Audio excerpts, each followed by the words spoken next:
So what's it gonna be, Ant-Man? Ladies and gentlemen, welcome to the Mancave101 Podcast. I am your host, Abel. Alongside of me tonight, the man in the chair, Aaron. How are we doing tonight? Gonna get squished like a bug, Scott. Yep.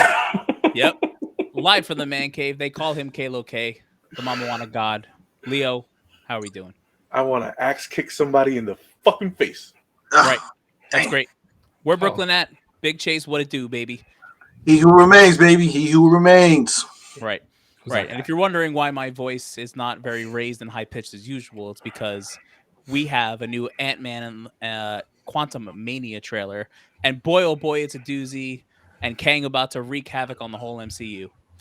As always, this is the Man Cave 101 podcast where we talk about all things nerdy. If you haven't already, like, comment, and subscribe. YouTube, Facebook, Instagram, TikTok, Twitter, Twitch, Apple Podcasts, and Spotify. As always, while we do review these videos, they are from an original Marvel YouTube page that will be linked in the description down below. With that being said, I believe all of us have seen this with the exception of Aaron. And I'm sure all of us have seen this trailer 384 times. And Aaron's going to see it for the first time. So we're going to get a little live reaction. We're going to go through it frame by frame, and we're going to pick this apart. So let's do it. Let's throw it up and let's see what's going on. You're an interesting man, Scott Lang. You're an Avenger. You have a daughter. But you've lost a lot of time, like me.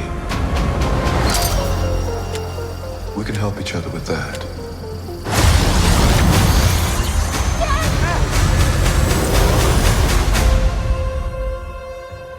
Who are you? I'm the man who can give you the one thing you want. What's that? Time.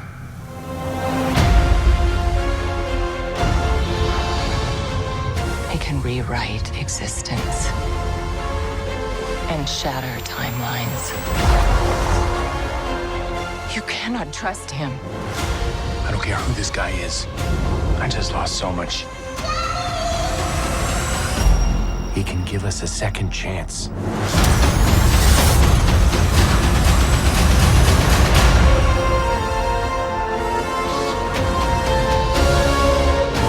Let me make this easy for you. You will bring me what I need, or everything you call a life will end.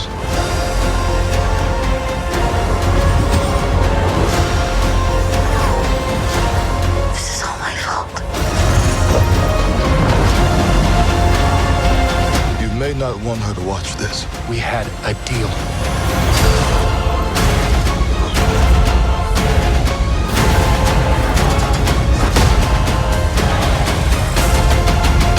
Thought you could win.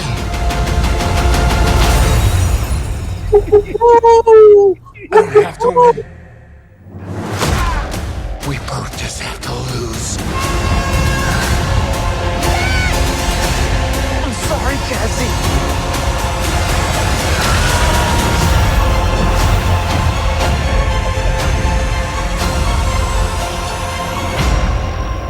Yes, in the face. Yo.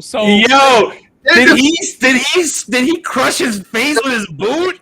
Motherfucking axe kick. Motherfucking axe kick. Give it So, Aaron, I'm going to start with you as a person who has not held the Ant-Man movies in high regards. What the hell is even this? I mean, this movie might as well just be called Kang the Conqueror, though. Like this is not even listen. I know it has to be an Ant-Man movie because all of them have to be named after heroes mostly. Mm-hmm. But come on, Kang is ridiculous. We don't even know. I want to say Kang the Conqueror. Doesn't he have 50 versions? We don't even know. If right, dude.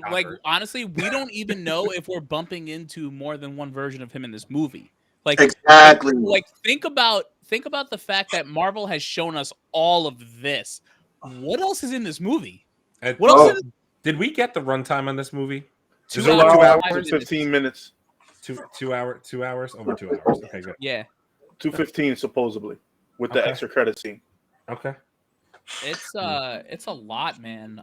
It's a lot. Moodok, the quick glimpse I caught in my first, Yeah, dude, he looked pretty good. He looks good. Looked pretty good. Yeah, dude, and the way they're comic tying, book accurate. yes, very comic book accurate, and they're tying in. They're tying. This is the one thing that Marvel has. They are tying this shit together. If you look at the face of Moodok, you can tell who it is from Ant-Man and the Wasp. And like what I do like about this story, it's clearly going to be a father-daughter story. Yeah. And he's going to be regretting all the time that he missed and didn't get to see his daughter grow up, and clearly Kang is going to hang up on that and like really use him to try and get what he needs. Wait, pause that right there. Go back a little bit. Do you see the fear? No, keep going back. Oh, and Janet Van Dyne's face, Yes. right? Because she Look knows. She knows. She's like, what the fuck did you just do? She's and she knows. The thing is, she knows that color. Yep. Because they were using, when they were going into the quantum realm, they were using gold. Yep. She knows that specific color and what does it mean. Yeah. Right. Yeah. Like this movie is going to be it's going to be something. Like it's clearly a heist movie. Like he's going to use Ant-Man to go into the I believe they're calling it the quantum nexus. And that's why like you see all these different variants of Ant-Man. So what a good theory that I heard, I forgot where I heard it from, to be honest with you, is that dude, first of all, look at him. Right, the eyes, dude. The eyes is what do it. And the fact that they use the mask to keep them blue, and like the eyes stay blue for a little bit, like, but they're not totally blue the whole time, is nuts. Look at him. Look at this menace of a man, dude. That suit. I was about to say, so the suit is giving him certain powers, and I want to know where he got, like, what's going on with the suit. The suit. If it is, first off, okay, it's not comic book accurate because it's not cloth. Because Kang the Conqueror had the cloth suit right under he had the metal chest piece that he has. He did have that, but that green piece right there was supposed to be cloth. But I am liking this suit better because it's like a modern take on it. It's a modern take on it, and also it leaves that he's been there for so long. He's been trapped there for so long by He Who Remains. He's been trapped there for so long. He created his own empire. Yeah. So his technology has been going more surpass. It's been getting greater. It's crazy. And then there's the scene with Moodok and them walking or wherever they're walking. Like clearly, like at the end of Ant-Man 1, Cross came into the quantum realm and probably told him all about Ant-Man, what he's capable of, who his people are and stuff. And somehow I see Kang luring them all into the quantum realm. Like I'm sure it was by design. Yeah, it looks like the daughter gets becomes the lure. She gets pulled in, and then they have absolutely no choice but to go in. Right. Like, all right. Yeah. So here we go. Like, look at Moodok. Like, Mr. Egghead is looking good today. Okay. Like, what are we doing? Who are the two people behind him? That's his minions. That's the Kang army. Kang army. Okay. Yeah, that's all the Kang army that he built. And if you pause it at the right point, look, that's Darren. That's Cross. That's Cross's face. That's Cross. Just giant. Yeah. Yeah, it definitely is. So dude, I love the way they did the chair. I have a so I okay. Now I'm gonna say, after watching this trailer through, that I don't think Ant-Man actually dies during the movie. Or if he does, it's like a sacrifice type of thing. I wouldn't expect anything else, though. If he dies, it's got to be, big. Yeah. It's got to be a gigantic moment. Right. So I do feel like at this point, like people dying is like it's relative because we're in the multiverse now. Like if he goes, like someone else stepping in. Yeah, but I don't know. But all right, so pause it right here. So this is what I'm thinking. So these are all Ant-Men. And what's crazy is that they're doing like the ant thing where they climb each other to get to where they're going. So I think the reason Kang needs Ant-Man is because whatever that thing is up there, which by the way looks like the 10 rings, just bigger. Let's talk about that. Mm-hmm. I think he has to shrink it, and he can't. And Kang can't do that without the pym particles. Like I think that whole thing is going to be shrunk. That's why he's about to like shoot something out of his hand in one of the scenes or whatever. Yeah, I think that's what he. I think that's what he's doing. That's the power. That's the thing that powers his chair. I think this is what the only reason why he needs him to get there is because he needs his brain to get whatever's in there for him to go to more spaces, more parts in the timeline.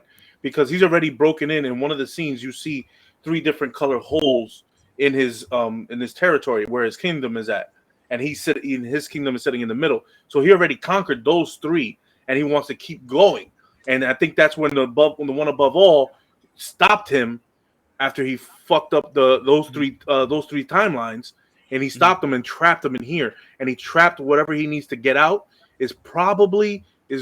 most likely is his ship. Well, that's what I'm saying. I think this is the power. This is the thing to power his ship. Like yes. I think he already has the ship. It just doesn't work, and he needs to make it work. But also, I think all of these Ant-Men are here from different universes because the Kang in their universe sent them there to try and I think this is a play for. I think this is a play for all of these Ant-Men in their certain universes to try and get this before the other ones do. But the thing is, he also split. The thing is, when he's in the multiverse, when he split in that one scene, keep going, Aaron. When he splits in that one scene to another different one, that's something going on with him because he does. Pause it right there. Look, that if you go back a little bit, just like a scotch. Yeah, dude, that's the 10 rings. That's what they look like. Yeah.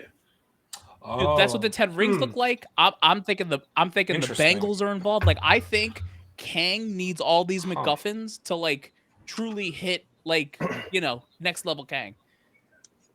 Next level Kang. That's very interesting. I don't know. I mean, what else would it be, right? Yeah, I mean, it would make sense. I think the only thing. So I'm struggling a little bit here, to be honest with you, because I love the direction of the movie. From everything we've seen, I think it's going to be really dope. I think there's going to be a lot that comes out of this movie that moves starts phase 5, but moves things along. Essentially. Oh, yeah. I feel like it's going to be a pivotal moment.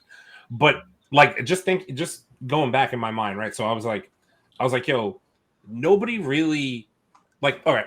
I don't want to harp on it too much, but nobody really knew who Thanos was a little bit. We did because we read comics or whatever.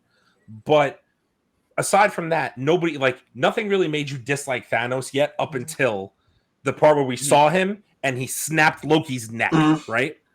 So my thought is this is almost how they get the audience to dislike Kang and every version of Kang, because he's going to stomp a mud hole into Ant-Man's face. I think this is only the beginning because I think we're going to see him in other properties before Kang Dynasty. Yeah, for sure. And it'll just be a glimpse. It'll be like Thanos in the first Guardians of the Galaxy. It'll be like a glimpse in certain movies where he pops up and you find out he was pulling a string somewhere. Or wait, I had a question for you guys.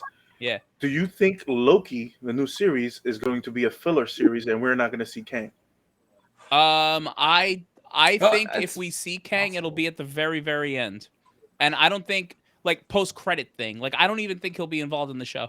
Because so you think but doesn't it all tie in? Because isn't what's his name in this movie? From TVA? No, yes. Owen Wilson's character.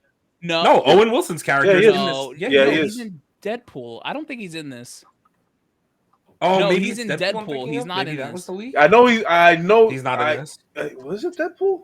No, it's Deadpool. It's been Deadpool. confirmed. Oh, because he's jumping. Yes. Okay.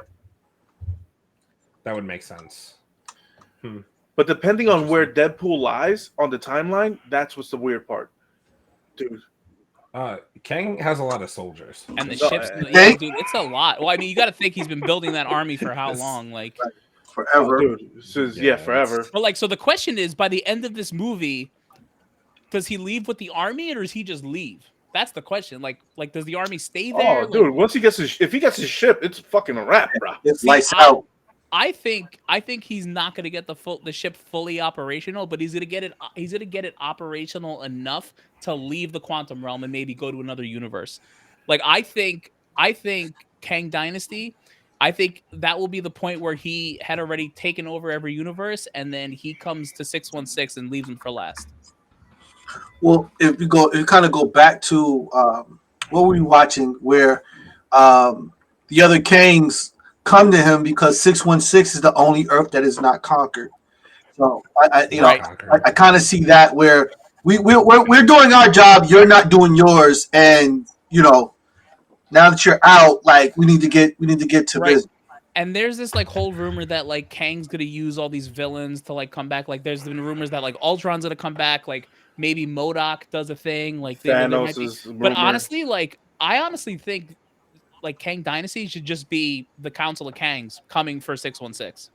Like I think it would be cooler if they did that. I think they're gonna save that for the Secret Wars, bro. Yeah, I think it's gonna be. You think so? You think they're gonna change Secret Wars that much? Yeah, I think it's gonna be the setup, and you're probably gonna get the Council of Kings, but it probably won't be. It'll probably be off the platform on some kind of spinoff, maybe on Disney Plus, and then by the time you get to Secret Wars, and listen, the way that they're gearing Secret Wars up, man, it's going to be absolutely next level everything. Yeah.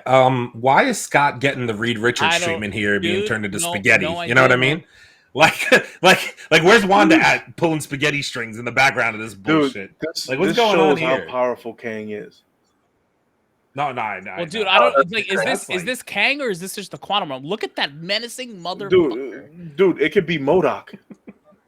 Dude, you're right. I don't... So Kang's soldiers have Cassie here, and that's the reason why, because he wasn't going to help him until he had Cassie, and he knew that. I honestly think Cassie's the only one that comes out of this unscathed. Like I think if anything, even if they don't die, I think Scott and what's her face end up being stuck in the quantum realm.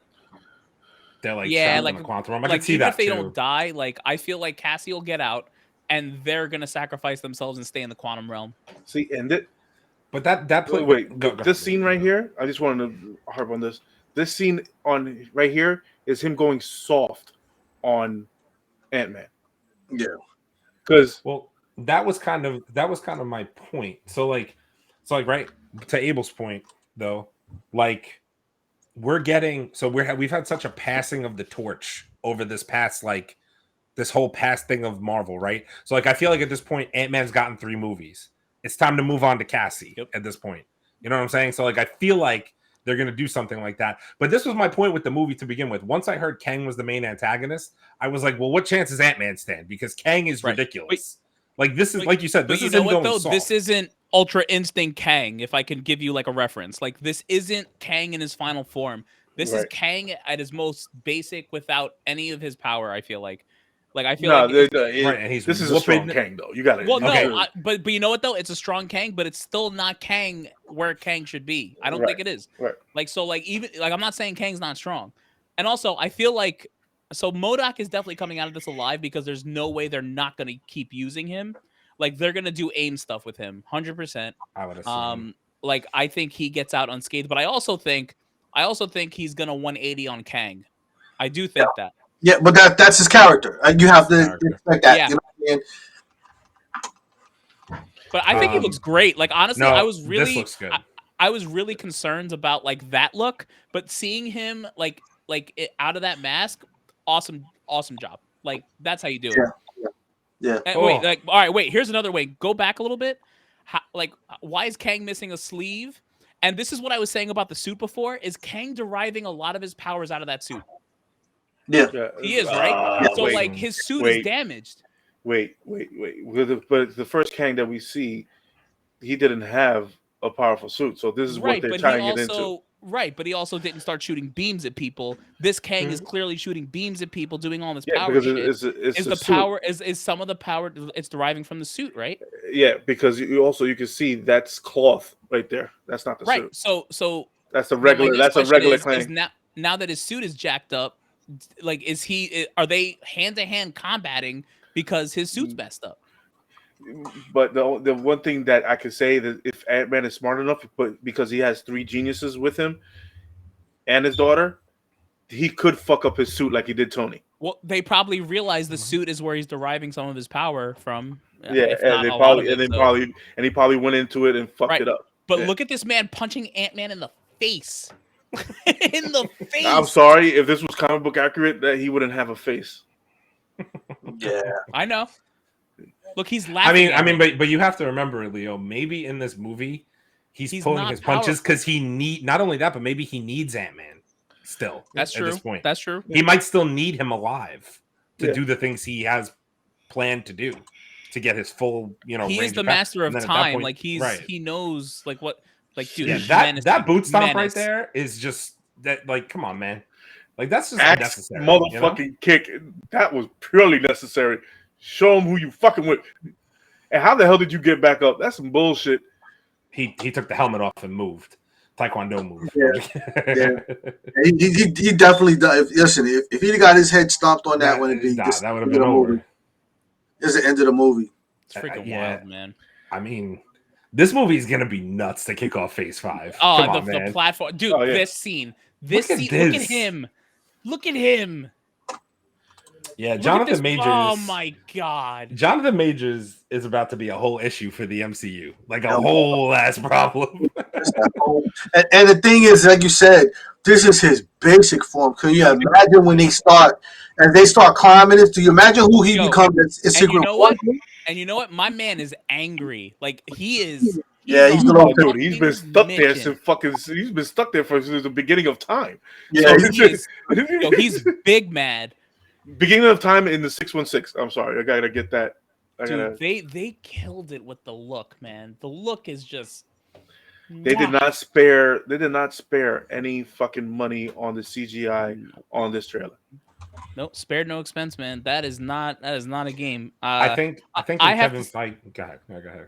No, go. No, I was gonna say. I think in Kevin Feige's mind, even if he wouldn't say it, everything that we just saw. Not that it was all a letdown, but like. I feel like maybe it wasn't up to par for a lot of people. So I feel like in his mind, this needed to be, okay, I'm using Jonathan Majors. This movie needs to be on point. Yep. Because I'm getting a full-fledged movie with Jonathan Majors in it. And he's going to stick around for a minute. So this movie's got to be like, I wonder when Jonathan Majors' contract is up. It better be never. He better have a 5-movie deal easy. He has to. Yeah, dude. I mean, you have to figure at this point, it's got to be this movie. It's got to at least be Secret Wars and Kang Dynasty. So that's 3 right there. He's got to have a 5-movie deal. He's going to be in between somewhere. We just don't know where. Yeah, and that's what I'm like. Whew. Dude, he's a whole monster, man. Because the thing is, if we get different versions of Kang, right? It still has to be the same face. Mm-hmm.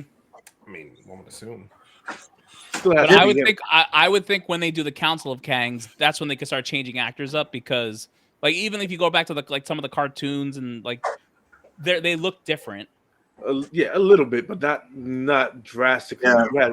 It's not. Well, I mean, did you see that? What was the one we shared in the group chat with? It was I forgot what Avengers cartoon it was, but they all looked drastically different. Yeah, one was taller, one was shorter, but it's like right. Yeah, it's just differentiations on the theme and whatnot. Right. All... The suit was the same. They literally came to drop off the suit, so that's fine. All right, well, I think this movie is going to be a banger. I really do. And we only have 3 movies this year, I believe. What is it? It's Guardians of the Galaxy, and it's Aaron's favorite movie, The Marvels. So, I know he's really excited about that. So, in my opinion, I think this one's going to slap more than the other two. However, Guardians, might surprise us. I don't know, but I'm feeling like this is going to set up the whole rest of our year. Yeah. He's going to start off with with this heat.